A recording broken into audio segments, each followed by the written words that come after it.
আমার অনেকগুলো বন্ধু-বান্ধব আমি দেখেছি যারা কিছু টাকা জমলেই ফ্ল্যাটে ইনভেস্ট করার চিন্তা করে as a investment purpose.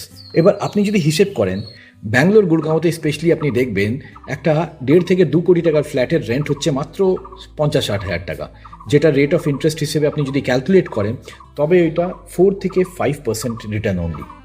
R return on investment আপনি যদি হিসেব করেন তবে তার মেনটেন্যান্স রয়েছে, ওভারহেডস রয়েছে, ইলেকট্রিসিটি রয়েছে, সোসাইটিতে মেনটেন্যান্স দিতে হয়, ঘর রং করতে হয়, টেক কেয়ার করতে হয়, তো ওই ওভারহেডসগুলো রয়েছে। ইভেন দো প্যাসিভ ইনকামের জন্যে one of the good sources of income is house rental income. Property rate বাড়ে কিন্তু ফ্ল্যাটসের রেট খুব বেশি দ্রুতভাবে অনেক সময় বাড়ে না, অনেক সময় বেড়ে যায়, কিন্তু ওটা ট্রেন্ড বা প্যাটার্ন নয়, ওটা সিজনাল হতে পারে। এই কারণে আমার ব্যক্তিগতভাবে মনে হয় যে ক্যাশ ইনভেস্ট করাটা much more beneficial than investment in a flat. একটা ফ্ল্যাটকে বিক্রি করে লিকুইড মানি আনতে আপনাকে মোটামুটি 2 থেকে 6 মাস লেগে যেতে পারে।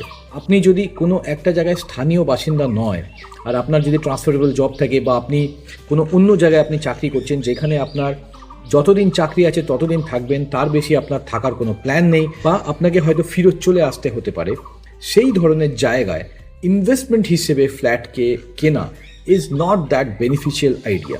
আপনি যদি চাকরি সূত্রে বাইরে গেছেন, ফ্ল্যাট কিনে থাকতে চান, কেন কি রেন্টাল ইনকামটা ড্রেন হয়ে যায়, it's a financial leakage. But আপনি নিজের একটা অ্যাসেটও তৈরি করলেন, প্যারালালি আপনি নিজের রেন্টাল ইনকাম সেভ করলেন, তাতে একটা অ্যাসেট তৈরি হলো, আর যখন আপনার ওই শহরটা ছাড়ার ইচ্ছে হলো তখন আপনি ওটাকে ডিসপোজ করে লিকুইড ক্যাশটা নিয়ে চলে এলেন। That's a good idea. As a passive income একটা বাড়ি থেকে রেন্টাল ইনকাম 4-5%-এর বেশি আসে না।